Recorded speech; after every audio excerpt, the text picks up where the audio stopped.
अस्सलाम वालेकुम, मैं असदुल्ला खान हूँ। इस वक्त एक बहुत बड़ा मसला प्रैक्टिस एंड प्रोसीजर ऑर्डिनेंस बना हुआ है। वो जो तरमीमी ऑर्डिनेंस आया है जिसके तहत चीफ जस्टिस के इख्तियारात में इजाफा कर दिया गया। चीफ जस्टिस को अपनी मर्जी की कमेटी बनाने और अपने मर्जी के बेंच फिक्स करने का इख्तियार दे दिया गया।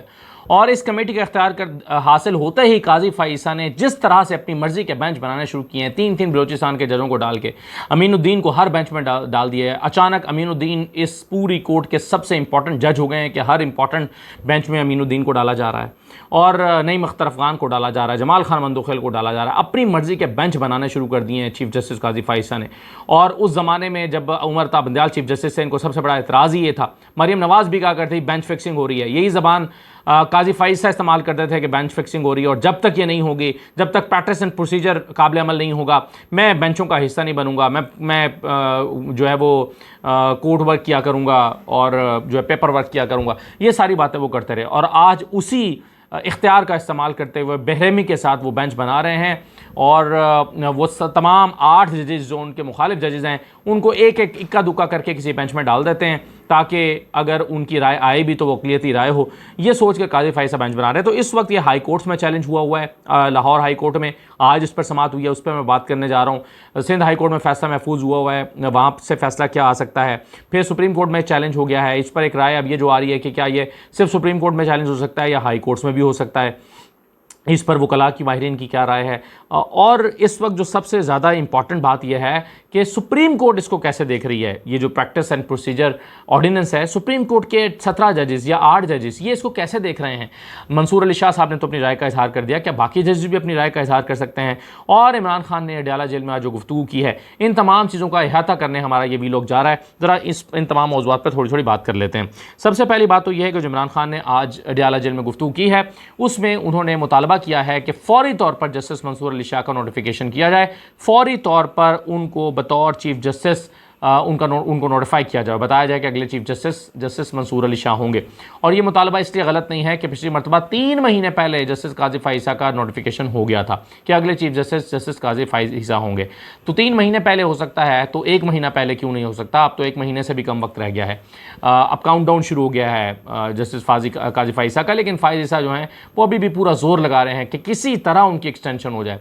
नहीं कह रहे कि मैं तो घर जा रहा हूँ, कहीं नहीं कह रहे कि भाई मेरा आखिरी महीना है, कहीं वो ये बात नहीं कर रहे, बल्कि पूरा जोर लगा रहे हैं कि किसी तरह 63A को रिवर्ट किया जाए और उसके नतीजे में हॉर्स ट्रेडिंग को अलाउ करके ही सही, जैसे भी हो आइन का सत्यानाश करके हॉर्स ट्रेडिंग को अलाउ करके किसी तरह नंबर पूरे करके 2 तिहाई अक्सरियत दे के आइनी पैकेज आ जाए, मुझे 3 साल मिल जाए मेरे और मेरे बच्चों के रोशन मुस्तकबिल के लिए। यानी काजी फ़ाइसा और उनके बच्चों के रोशन मुस्तकबिल के लिए वो चाहते हैं कि उनको 3 साल मिल जाएँ, एक्सटेंशन दे दी जाए। तो ये हुआ है एक। तो दूसरा, इमरान खान ने कहा है कि इस वक्त याह्या खान पार्ट 2 हुकूमत है। मशरक़ी पाकिस्तान के लोग पाकिस्तान को छोड़ना नहीं चाहते थे, वो लोग हुकूक चाहते थे। ताकत का इस्तेमाल करके उन्हें अलहदगी की जानिब धकेल दिया गया। याह्या खान ने अपनी ताकत के लिए जीती हुई जमात को इक़्तिदार नहीं दिया। यानी जैसे वो कहते हैं कि याह्या खान ने अपने इक़्तिदार की खातिर जमात जो अपनी ताकत के लिए जीती हुई जमात को इख्तियार नहीं दिया और उसके नतीजे में फिर ये अलहदा हुआ मशरक़ी पाकिस्तान। आज कह रहे हैं यही सिचुएशन है। उन्होंने कहा कि कल से जो हो रहा है इससे वाज़ेह है कि चीफ जस्टिस और चीफ इलेक्शन कमिश्नर मिले हुए हैं। सुप्रीम कोर्ट और मईशत समेत पूरा निज़ाम डोल रहा है। चीफ इलेक्शन कमिश्नर को पता है कि उस पर आर्टिकल 6 लगेगा, इसीलिए इलेक्शन फ्रॉड को दबाया जा रहा है। चीफ इलेक्शन कमिश्नर पर आर्टिकल 6 लग सकता है या नहीं लग सकता, इस पर आज हमने कुछ माहिरीन की राय लेने की कोशिश की है। ज़रा वो भी आपके सामने आगे जाके मैं रखता हूँ। आर्टिकल 6 लग सकता है या नहीं। बहरहाल इमरान खान समझते हैं कि चीफ इलेक्शन कमिश्नर पर आर्टिकल 6 लगेगा और वो कह रहे हैं इसीलिए इस फ्रॉड इलेक्शन को दबाया जा रहा है ताकि उन पर आर्टिकल 6 न लगे। फिर उन्होंने कहा कि चीफ जस्टिस काजी फ़ाइसा सबसे ज़्यादा धांधली ज़्यादा इंतखाबात की तारीफ़ करता है कि बहुत अच्छे इंतखाबात हुए। यानी वो कह रहे हैं ये सबसे ज़्यादा धांधली ज़्यादा इंतखाबात थे और उसकी चीफ जस्टिस तारीफ़ कर रहे हैं। फिर वो कहते हैं कि इलेक्शन फ्रॉड को कवर करने के लिए इनको अपने जजेस चाहिए। ये चाहते हैं कि सुप्रीम कोर्ट और हाई कोर्ट के जजेस उनके ताबे हो जाएं। और उन्होंने कहा कि इस्लामाबाद हाई कोर्ट के जजेस ने जो कहा था उस पर चीफ जस्टिस ने क्या किया। 6 जजेस ने ख़त लिखा था, क्या हुआ उस पर क्या यानी बात को दबा दिया गया। तो ये इमरान खान ने आज अडयाला में गुफ्तगू की है। साथ ही साथ जो रिजवान गलज़ई साहब ने ख़बर दी है अली अमीन गंडापुर से मुलाकात के हवाले से, वो बड़ी अहम है। उसमें वो कहते हैं कि बस बहुत हो गया, इस्टेब्लिशमेंट से रब्ता ख़त्म करो। इमरान खान के बारे में ये इतला थी कि उन्होंने जो अली अमीन गंडापुर हैं उनको खुद अलाउ कर रखा है कि वो इस्टेब्लिशमेंट से रब्ते में रह सकते हैं या उनसे बातचीत कर सकते हैं, लेकिन अब ख़बर यह है कि उन्होंने मना कर दिया है। ये जो मुलाकातों की खबर आती है ना कि मुलाकात की है या इफ्तारी पर गए हैं, बड़ा इस पर शोर हुआ था, या राब्ते में हैं, या अली अमीन गंडापुर साहब जो है वो राब्ते में रहते हैं, तो इमरान खान ने ये कह दिया था कि मैंने अली अमीन गंडापुर और 6 लोगों को, यानी 6 लोगों को ये अलाउ किया हुआ था कि वो इस्टेब्लिशमेंट से राब्ते में रह सकते हैं। लेकिन अब वो कहते हैं बस बहुत हो गया, इस्टेब्लिशमेंट से राब्ता ख़त्म करो। लाहौर जलसे में जो उन्होंने किया, इसके बाद मुज़ाकरात के दरवाजे बंद कर दें। उन्होंने कहा कि अब जो कुछ इन्होंने किया अब कोई मुज़ाकरात नहीं होंगे। पहले मैंने कहा था कि आप मुज़ाकरात करें, मगर अब मैं कहता हूं कि कोई मुज़ाकरात नहीं होंगे। ये वो कह रहे हैं कि अली अमीन गंडापुर से इमरान खान, रिजवान गलज़ई साहब ने ये ख़बर दी है। फिर वो कहते हैं कि हुकूमत ख़त्म होती है तो हो जाए, एहतजाजी तहरीक को खुद लीड करो, वह हुकूमत की परवाह ना करो। अगर खैबर पख्तूनख्वा हुकूमत जाती है तो जाने दो, लीड करो इस हुकूमत को, इस एहतजाजी तहरीक को खुद लीड करो। उन्होंने कहा कि अली अमीन तुम अब नुमाइंदे हो, मेरे बाद तुम नुमाइंदे हो, तुम लीडर हो। तो ये अली अमीन गंडापुर को जो है वो इमरान खान ने कहा है अडयाला जेल में, और ये अगर सूरत हाल है इसका मतलब है कि दर्जा हरारत तो फिर और बढ़ने जा रहा है। इमरान खान तो फिर तहरीक को अगले लेवल पर लेकर जाना चाहते हैं, और यही वजह है कि उन्होंने जो है वो एहतजाज की कॉल भी दी है हर तरफ, और जो वकला हैं उनको भी एहतजाज के लिए तैयार किया जा रहा है। जुमे को पूरे मुल्क में एहतजाज हो रहा है, ज़रा उसमें मैं बात करता हूँ, लेकिन पहले इसको मैं कनेक्ट करना चाहता हूँ प्रैक्टिस एंड प्रोसीजर ऑर्डिनेंस के साथ। देखिए, आज जो लाहौर हाई कोर्ट में समाअत हुई है, चीफ जस्टिस आलिया नीलम साहबा ने परसों ये किया था कि फैसल ज़मान साहब, पहले तो हाई कोर्ट के रजिस्ट्रार ऑफिस ने एतराज़ आयद कर दिया कि प्रैक्टिस एंड प्रोसीजर ऑर्डिनेंस जो है इसको सुना नहीं जा सकता हाई कोर्ट में। जस्टिस फैसल ज़मान साहब ने उस पर सरजनिश की रजिस्ट्रार ऑफिस की और उसको केस को फ़िक्स किया। लेकिन जब वो केस लग गया तो आलिया नीलम साहबा ने ये किया कि उस केस को अपने पास लगा लिया। अपने पास लगाने के बाद कल उसको समाअत के लिए रखा, लेकिन उन्होंने कल सिर्फ वो अपने चैम्बर में मौजूद रहीं और अपनी कॉज लिस्ट मनसूख कर दी, और वो कोर्ट रूम में नहीं आई, और कल इस पर समाअत नहीं हुई।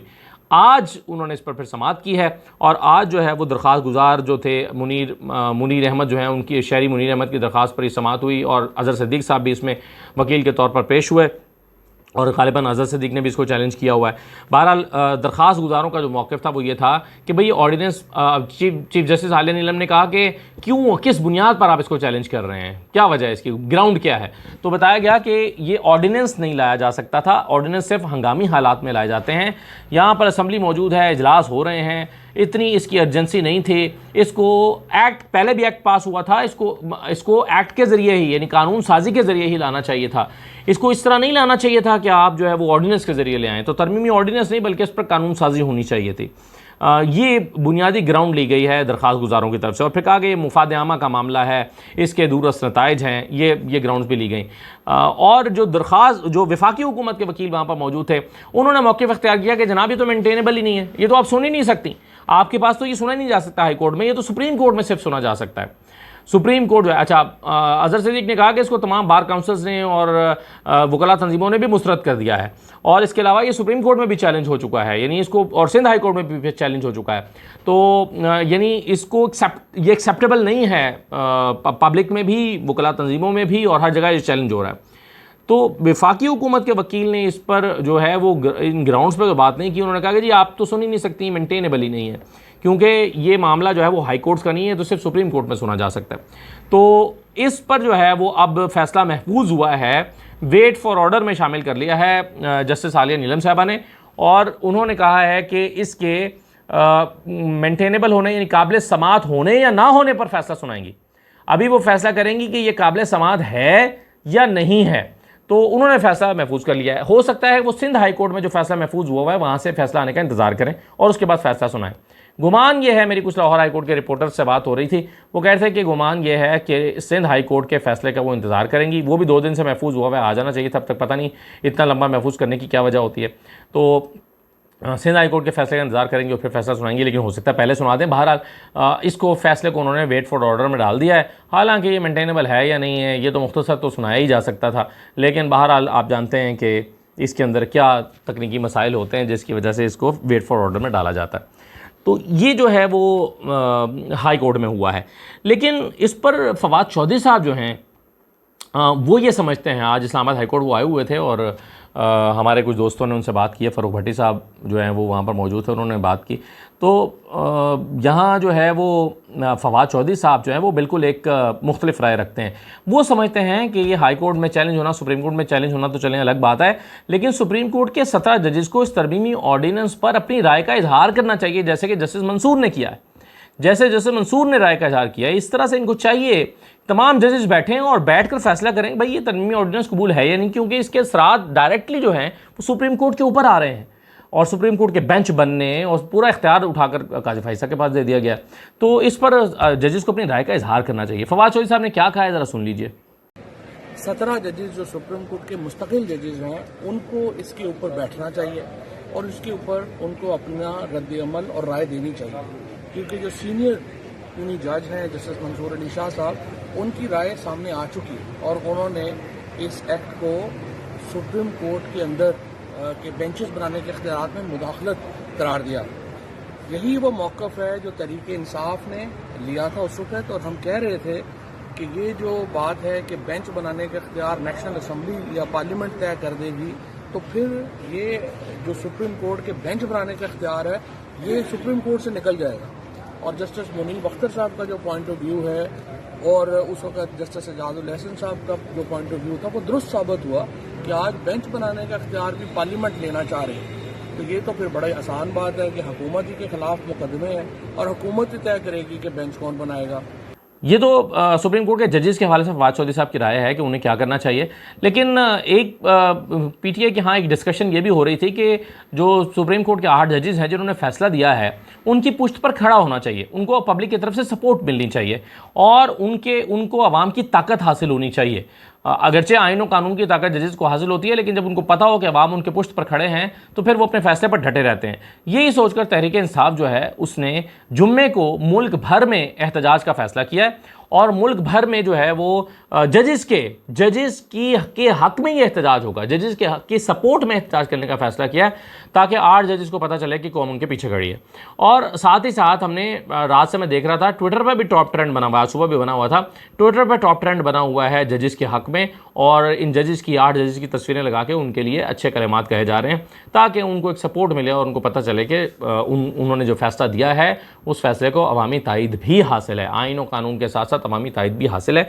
तो ये मैं समझता हूँ कि बड़ा इंपॉर्टेंट बात है, इससे बाकी असरात तो मुरतब होते हैं। तहरीक इंसाफ के अंदर ही कुछ लोगों का ख्याल है कि तहरीक के पीटीआई को अवाम में जो जलसे हो रहे हैं ये तो चलें हो रहे हैं, आप रावलपिंडी में लियाकत बाग में जलसा करना चाहते हैं हफ्ते को, लेकिन ये जो जलसे हैं मुख्तलिफ शहरों में इसके साथ साथ वकला को मुतहरिक करने, वकला की तहरीक चलाने, उनके लॉन्ग मार्च निकालने और वकला को एक्टिव करने की बहुत ज़रूरत है, क्योंकि मामला सारा दरिया के साथ जुड़ा हुआ है। तो जब तक वकला नहीं निकलेंगे, वकला लॉन्ग मार्च नहीं करेंगे, वकला आकर अपना किरदार अदा करेंगे, तब तक इसका पूरा इम्पैक्ट नहीं आएगा।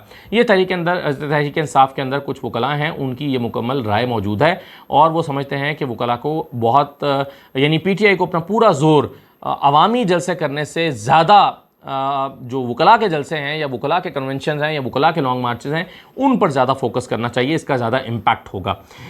अच्छा, दूसरी बात यह है कि ऑर्डिनेंस, ये जो ऑर्डिनेंस जिसकी मैं अभी बात कर रहा था, इस ऑर्डिनेंस पर जो है वो ये ऑर्डिनेंस क्या हाई कोर्ट में चैलेंज हो सकता है या नहीं हो सकता। कामरान मुर्तज़ा साहब जो हुकूमत ज़ाहिर पीटीआई के मुखालिफ भी हैं, उनकी राय इस पर है कि हाई कोर्ट में चैलेंज हो सकता है। ज़रा सुनिए कामरान मुर्तज़ा साहब से जब हमने सवाल किया तो वो क्या कह रहे हैं।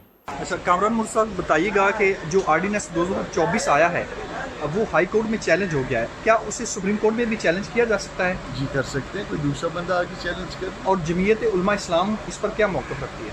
जमीयत उसमें ऑर्डिनेंस को जो है वो दुरुस्त नहीं समझती और किसी चीज़ को जो है ना, इससे बेहतर ये था कि ये रिपील कर देते उसको, ये उससे ज़्यादा बेहतर होता, उसमें थोड़ा सा पर्दा फिर भी रह जाता, जो कुछ किया वो ठीक नहीं किया। सर, मौलाना साहब को मनाने की कोशिश जारी है या ख़त्म हो गया? पता नहीं, ये बात तो मौलाना से पूछनी पड़ेगी। सर ये आप उनके करीबी साथी हैं तो आपको पता होगा। आप मैं यकीनन उनका साथी हूँ, मगर ये अब हर चीज़ को तो मैं वॉच नहीं करता कि कौन किस वक्त आ रहा है, कौन किस वक्त जा रहा है। और बिलावल भुट्टो साहब ने कल बड़ी एक अहम तकरीर की, आपने सुनी होगी। उन्होंने कहा कि आईनी अदालत में बना कर रहूँगा। ज़ोरावर है, बना सकते हैं। Thank you. अच्छा, ये जो सवाल है कि आर्टिकल 6 जिसके भी थोड़ी देर पहले मैं बात कर रहा था कि क्या सिकंदर सुल्तान राजा पर आर्टिकल 6 लग सकता है या नहीं लग सकता। इमरान खान ने कहा है आर्टिकल 6 लगेगा इनके ऊपर, यानी वो ये इंडिया दे रहे हैं कि जब उनकी हुकूमत आएगी वो आर्टिकल 6 लगाएगी। कामरान मुर्तज़ा साहब समझते हैं कि नहीं लग सकता, लतीफ़ खोसा साहब समझते हैं कि लग सकता है। पहले कामरान मुर्तज़ा साहब को सुन लीजिए। इमरान खान साहब ने कहा है कि सिकंदर सुल्तान राजा पर आर्टिकल 6 लगना चाहिए, तो क्या कहेंगे इस पर? नहीं, आर्टिकल 6 नहीं बनता। ये अब वो प्राइम मिनिस्टर रह चुके हैं और उनको उनकी जनरल की अंडरस्टैंडिंग दुरुस्त होनी चाहिए। आर्टिकल 6 नहीं बनता। आप ये इख्तलाफ उनसे रख सकते हैं कि इलेक्शन दुरुस्त नहीं करवाए, जो कुछ भी है। आर्टिकल 6 और चीज़ है। सर इलेक्शन ना दुरुस्त करवाने की कोई सज़ा तो होगी, वो आर्टिकल 6 नहीं होती। कौन सी होगी? वो ज़रा खुद देखें ज़रा। अच्छा सर बताइएगा। पहले इस नतीजे पे पहुँचे कि इलेक्शन दुरुस्त नहीं हुए, फिर उसके बाद उसकी कोई सज़ा। सर आप समझते हैं इलेक्शन दुरुस्त हुए? जी मैं ये नहीं समझता। नहीं समझते। ये कामरान मुर्तज़ा साहब की राय है जिसमें वो समझते हैं कि सिकंदर सुल्तान राजा पर आर्टिकल 6 नहीं लगाया जा सकता, लेकिन लतीफ़ खोसा साहब समझते हैं कि लगाया जा सकता है। ये भी ज़रा सुन लीजिए। खोसा साहब, अडियाला जिले में खान साहब ने कहा है कि सिकंदर सुल्तान राजा पर जो है वो आर्टिकल 6 लगेगा, तो क्या आर्टिकल 6 लगना चाहिए? कौन लगाएगा? फैसले के बाद जो है वो जाहिर है वफाकी हुकूमत ने करना होता है, लेकिन वफाकी हुकूमत चूँकि खुद उसे तहफ़्फ़ुज़ कर रही है और उनसे गलत काम करवा रही है, तो ये तारीख़ इस चीज़ का जो है हिसाब लेगी और इंशाअल्लाह एक दिन आएगा कि जब इनके ऊपर आर्टिकल 6 भी लगेगा और इनको सज़ा भी होगी। खोसा साहब, जब तहरीक इंसाफ की हुकूमत आएगी तो आप इन सारे लोगों जिन्हें आइन से गद्दारी की है सब पर आर्टिकल 6 लगाएंगे? देखें, ये आने तो देना वो बात। हम तो जो है इंतकाम के कायल नहीं है, हम इस्तेहकाम है पाकिस्तान के कायल हैं। तो इसलिए अल्लाह करे कि इनको जो है कोई होश के नाखुन ले, इनको अकल आए और ये मुल्क को चलने दें। अभी तो ये मुल्क को बर्बादी की तरफ धकेल रहे हैं, ले जा रहे हैं, और अल्लाह ही इनको जो है पूछेगा। लतीफ़ खोसा साहब समझते हैं कि आर्टिकल 6 सिकंदर सुल्तान राजा पर लगाया जा सकता है, लेकिन हम बदला लेने वाले लोग नहीं हैं। यानी वो समझते हैं कि लगाया तो जा सकता है कि शायद, लेकिन शायद तहरीक इंसाफ की हुकूमत आए तो ना लगाए। लेकिन बहरहाल ये बात है, बात का फैसला है। फ़िलहाल तो सिकंदर सुल्तान राजा जिन्होंने ये इलेक्शन कराए बुरी तरह नाकाम रहे। और देखिए ना, अभी कामरान मुर्तज़ा साहब से सवाल भी हुआ कि भाई उन्होंने अगर गलत इलेक्शन कराए तो कोई तो सज़ा होगी ना, उसकी क्या सज़ा बनती है, कोई तो सज़ा होगी। इस पर कामरान मुर्तज़ा साहब ने कहा कि ये आप सोचिए कि क्या सज़ा होगी, या आप सोचें, आप फैसला करें।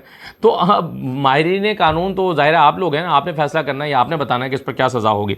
अच्छा, बिलावल साहब जो हैं ये कोई दरमियानी सा ये रास्ता अपना रहे हैं। जब उनको पता लगा कि आईनी तरमीम पर बहुत ज़्यादा उनकी बैशिंग हो गई है, तो अब उन्होंने अपना पूरा जोर लगा दिया है कॉन्स्टिट्यूशन पर, कॉन्स्टिट्यूशनल कोड पर, कि जी हम तो कॉन्स्टिट्यूशनल कोड चाहते हैं। कॉन्स्टिट्यूशनल यानी कॉन्स्टिट्यूशनल कोड के पैकेट में लपेट के बाकी आईनी तरमीम करना चाहते हैं। अब वो बाकी आईनी तरमीम का जिक्र नहीं कर रहे। ये जो बाकी उसमें आर्टिकल 8 है, आर्टिकल 17 है, 209 है, 184 है, 185 है, 187 है, वो सारे आर्टिकल का वो जिक्र ही नहीं कर रहे। हालांकि वो उसी पैकेट में लपेट के कर देंगे। यानी जैसे बच्चे को आपने गोली खिलानी और रसगुल्ले में लपेट के दे देंगे, वो खाएगा नहीं, उसको कड़वी लगती है, तो मीठे में लपेट के दे दें। तो वो बेसिकली कॉन्स्टिट्यूशनल कोड में लपेट के अब सारी अमेंडमेंट करना चाहते हैं। हालांकि उनके बाकी साथी जो हैं, कल उन्होंने कहा बिलावल ने कि हर हाल में कोड में बना कर रहूँगा कॉन्स्टिट्यूशनल कोड, ये हमारा COD में शामिल था। लेकिन बाकी अमेंडमेंट्स की बात आप क्यों नहीं कर रहे? बाकी अमेंडमेंट्स जो हो रही हैं उसका क्या होगा? अब सरदार सलीम हैदर आपके गवर्नर है, वो कह रहे हैं कि कैसे वज़ीर आज़म को क्या पड़ी है कि ये जो है वो कर सकें। सरदार सलीम हैदर ने एक तकरीब में खिताब करते हुए क्या कहा है, ज़रा आप सुन लीजिए। तो मैं हैरान होता हूँ कि प्राइम मिनिस्टर को ये क्या पड़ा कि वो कहते हैं 5 जजेस हों, 3 जजेस हों, उनमें से मैं पिक एंड चूज करूँ कि ये फलाना चीफ जस्टिस बनेगा। जबकि सियासतदानों को ये पता नहीं है कि जब आप 7वें नंबर से किसी को उठा के लाए और फिर उसने जो जूते आपको मारे वो तारीख का हिस्सा है, किसी को 4थे नंबर से उठा के लाए और फिर उसने जो आपके साथ किया वो सबको पता है। तो मेरे ख्याल के मुताबिक आप होश के नाखन लेने चाहिए और चीज़ों को मेरिट पे चलना चाहिए। तो ये बिलावल साहब का कल वैसे, यानी अब या तो Peoples Party good cop bad cop खेल रही है, आप कहें कि जी हम तो इन तरामीम के ख़िलाफ़ हैं और ये क्या पड़ी है वज़ीर आज़म को, सरदार सलीम कह रहे हैं। ऐसी बात फारूक नाइक साहब ने भी की थी, और बिलावल साहब जो हैं वो कह रहे हैं नहीं मैं बना के रहूँगा। ऐसे बिलावल साहब जाते जाते जो है वो कल उन्होंने जो इशारेबाजी की है ज़रा उनका कॉन्फिडेंस ये बता रहा है कि बस सब ठीक चल रहा है उनका। ये भी देख लें ज़रा एक दफ़ा, फिर आपने देख लिया होगा लेकिन तफन्नुन तबाह के लिए चले देख लें। बहुत वजन है आपकी बात पे और इस पे सोचना चाहिए कि व्हेन यू आप कहते हैं ना, आप उंगली देते हैं वो पूरा, तो नो इन अंग्रेजी, I am not talking about any. तो इजाज़त दीजिए, अल्लाह हाफिज़।